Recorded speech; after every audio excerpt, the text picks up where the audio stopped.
record and you can take it away. All right. Good morning, everybody, and welcome to our very short session on discussions. We're going to jump right into it because we do only have 20 minutes. So let me start my screen share. And we're basically just going to do a whirlwind tour of discussions from start to finish. All right, so just to make sure, can everybody see and read my screen all right? Yes. Okay, very good. So we are in Brightspace, and we're going to start by going into my practice course.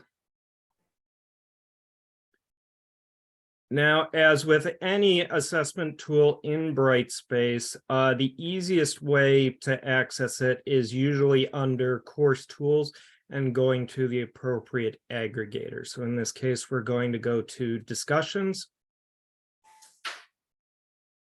And this provides me with a list of every discussion in the course.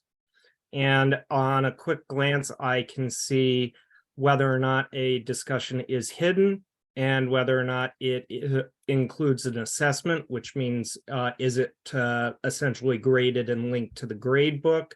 And if I had start and due dates, those would also show up here.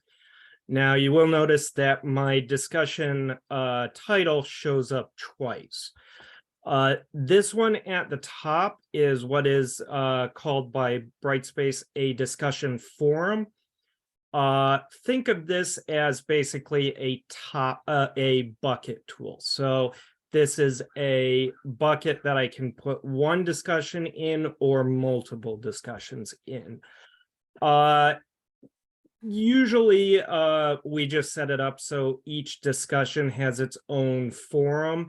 But let's say you have multiple discussions in a single module, then it might make sense to have a forum that's called Module 1 Discussions and have each discussion into that. The real meat and potatoes, though, is the blue link, which is called a topic. And for all intents and purposes, this is your actual discussion. And so you always want to be careful that anything you're doing in here, you're going to your topic and not your forum. So you can see in this case, I actually have both the forum and the topic hidden, and that would cause problems. So I want to make sure that I'm always using the right one. So to start a discussion, we would simply go to New, and we'd start by creating a new forum. And because I'm incredibly creative, I'm simply going to call this Example Forum. What is nice is I can go ahead and create a topic of the same title at the same time, just saves a few seconds. I don't really need to do anything else here because, again, we're just using this as basically a bucket to hold the actual discussion topic. So I'm just going to save and close this. And as with most things in Brightspace, anything new will always appear at the bottom. And you can see I have both the options for the forum and the options for the example topic that was created. And I can always delete them from right here. So always be a little careful because that is an option that is right there. Though, as with most things, it will give you a confirmation option. Now I can also create topics manually. It's basically the same idea as with a forum. I just go new topic. And the first thing I'm going to do is say, okay, well, what forum do you want this to be in? Or do you want to create a new forum?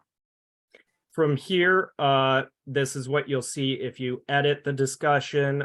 This is what you'll see if you click new discussion. And the first thing it's going to ask you is, do you want this to be an open discussion? So is it available to everybody? or do you want this to be a group discussion?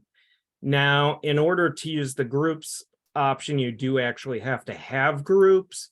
I have a single one created, but you would normally have to go into groups up here and create that, but that is a different session. Now, if you use the group setting, all it does is automatically make it so only people in that group have the ability to see and post in the forum. There are a lot of manual settings you can do to make it so people can post, and so that group members can post, but other members can go in and see.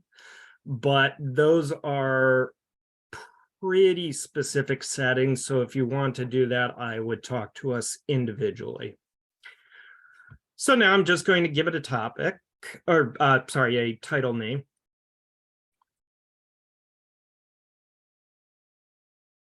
And then the most important thing is actually asking your discussion question. And that can be anything from a very open-ended question like, talk about your thoughts about this module's reading, to a very specific and guided question like, what socioeconomic factors of the time led to Jane deciding to leave Tarzan? Writing a good discussion question is, again, its own topic. So for now, we're just going to be very simple.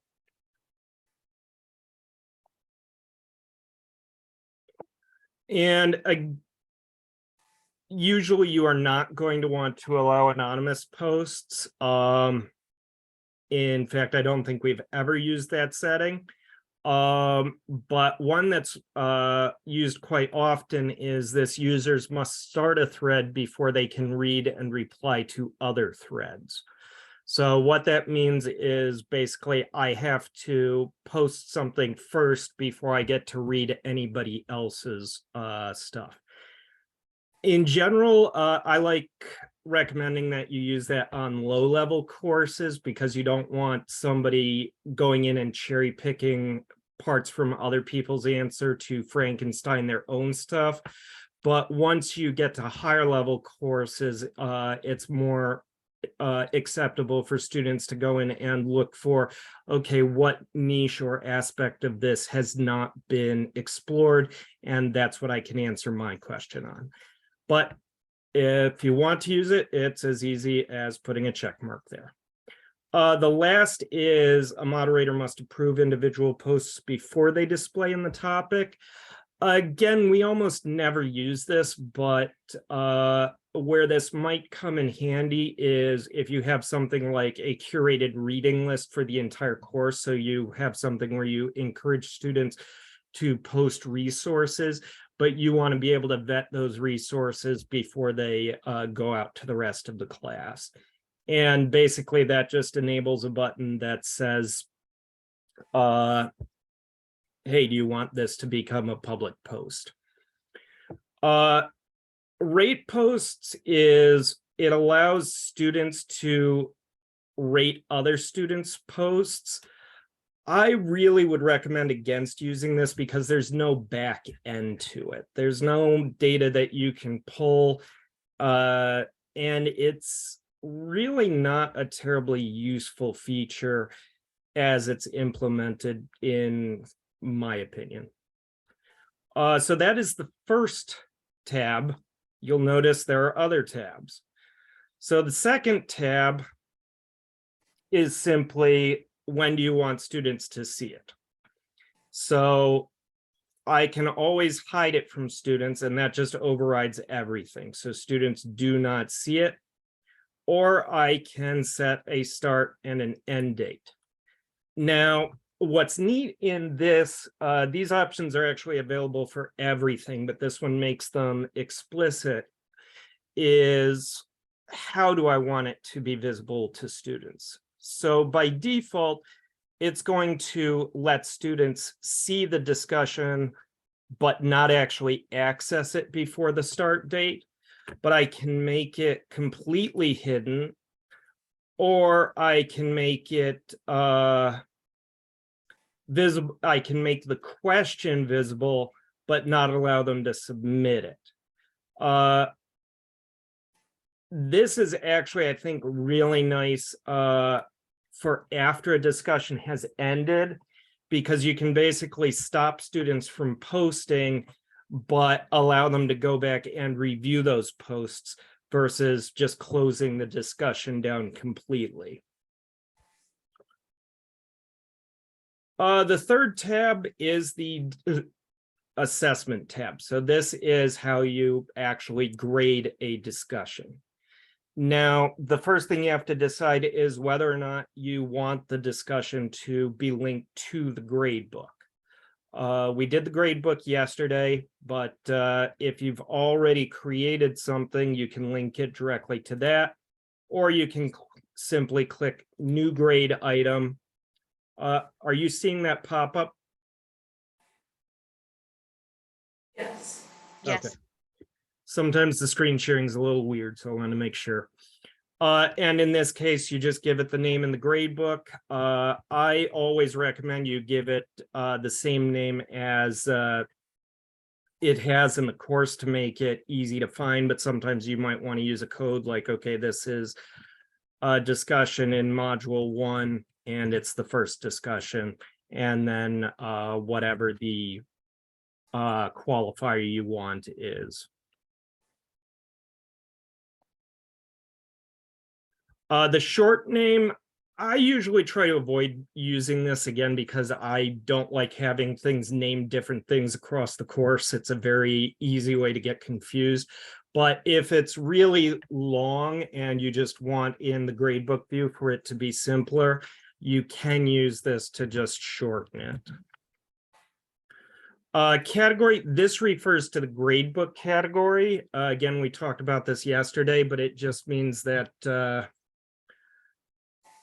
if you're using a percentage-based gradebook specifically, where do you want that to go? Description, this is the gradebook description. We almost never use that. And then you get into the really important things. How many points do you want this to be worth? Weight is very specific to a type of gradebook setup. And the options for can exceed, make this a bonus, and what grade scheme do you want to use? This availability here is the gradebook availability. It has nothing to do with whether or not students can see the actual discussion. So usually I just ignore that. Usually once I see bonus, that's where I stop. So I'm going to save that, and now it says that, okay, here's the new grade item that's been created. Now, you'll notice that this score out of field did not automatically populate. It is possible to have a different score here from what's in the grade book, but that always causes issues. So always try to make this match whatever you put in the grade item. That said, there are certain circumstances where you may want a discussion graded, but you don't want it linked to the grade book. What this does is it allows you access to the assessment tool for the discussion, which can be really useful in tracking posts and things like that. But if it's not actually going directly towards the student's grade, you don't have to have it linked to the grade book. And of course, I can add a rubric. We aren't going to really get into rubrics here, but it's as easy as check marking one, clicking add selected, and I now have a rubric there. I can add multiple rubrics to an individual discussion. So I could have a rubric for the initial post and then a rubric for replies. But that starts getting interesting. So usually we try to keep it to one rubric per discussion. Now there is an option to allow the assessment of individual posts. This was something that was requested a lot, but we never got in Blackboard. It does work. It's a little interesting in how it works. So I will say, if you want to use this, I would strongly recommend just dropping in on us and saying, hey, I'd like to do this, and we'll work with you from there. We don't really use the objectives tab, so at this point I can save and close this. And I have my new discussion. And you'll see I have my dates, my includes assessment, and my question. Now, to make this as easy as possible for students to access, because remember, students don't have this course tools option, we then go to content.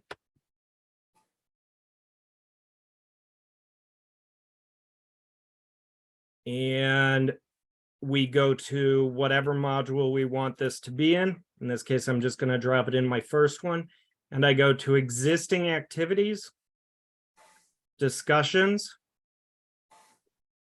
And the first thing I'm clicking on is actually the forum. And then that shows me everything in the forum. And so I just click on the topic name. And there it is. And as long as the visibility is set up for students, they just click on it. And then they would click start a new thread or reply to a thread or whatever. And when they're done, they can just post. They do have the option to subscribe to threads they create, which simply automatically makes it show up in the, it sends them an email every time there's a post. Now, once students have posted and a discussion is completed, you can use Quick Eval, and that will show you any posts that have been made. I don't know if I have any that will show up in here. I don't, but it would simply say, here's the student name, here's the discussion forum they posted in. But with discussions especially, I usually like going back to the aggregator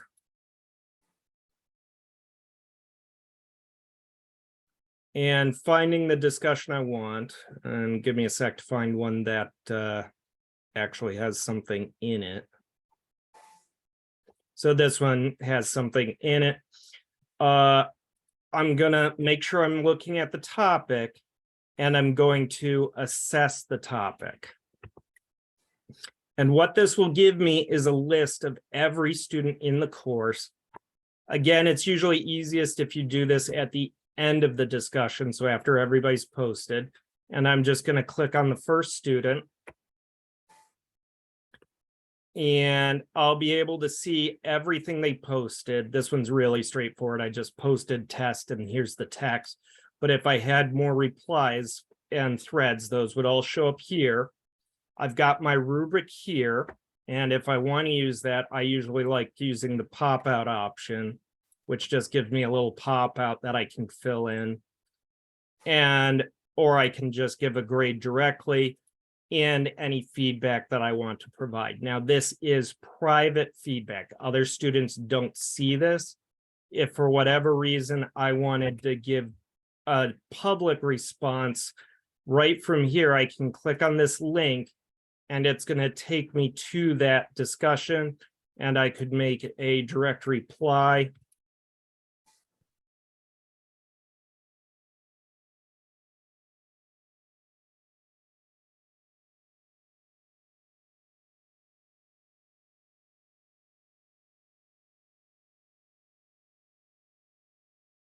And now that is a public post that opened in a pop-out, so I can simply close that. And I'm right back to my grading. Once I've graded, normally I'll have an option to publish, but I already did that once. So in this case, it's update instead. And then I can just click to the next student. And that is discussions in 20 minutes.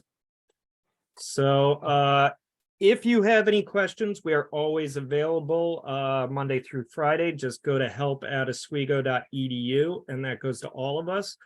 On weekends, you have access, or after hours, you can always go to the SUNY help desk. And there's a number of options available there. Or we have office hours, Tuesday, Wednesday, and Thursday. Just go to oswego.edu/DLE. And that'll take you to the portal for Brightspace. And under help and support, we've got our Zoom office hours and the link. And that is it. Great, thank you, Doug. Thanks, everyone. Thank you.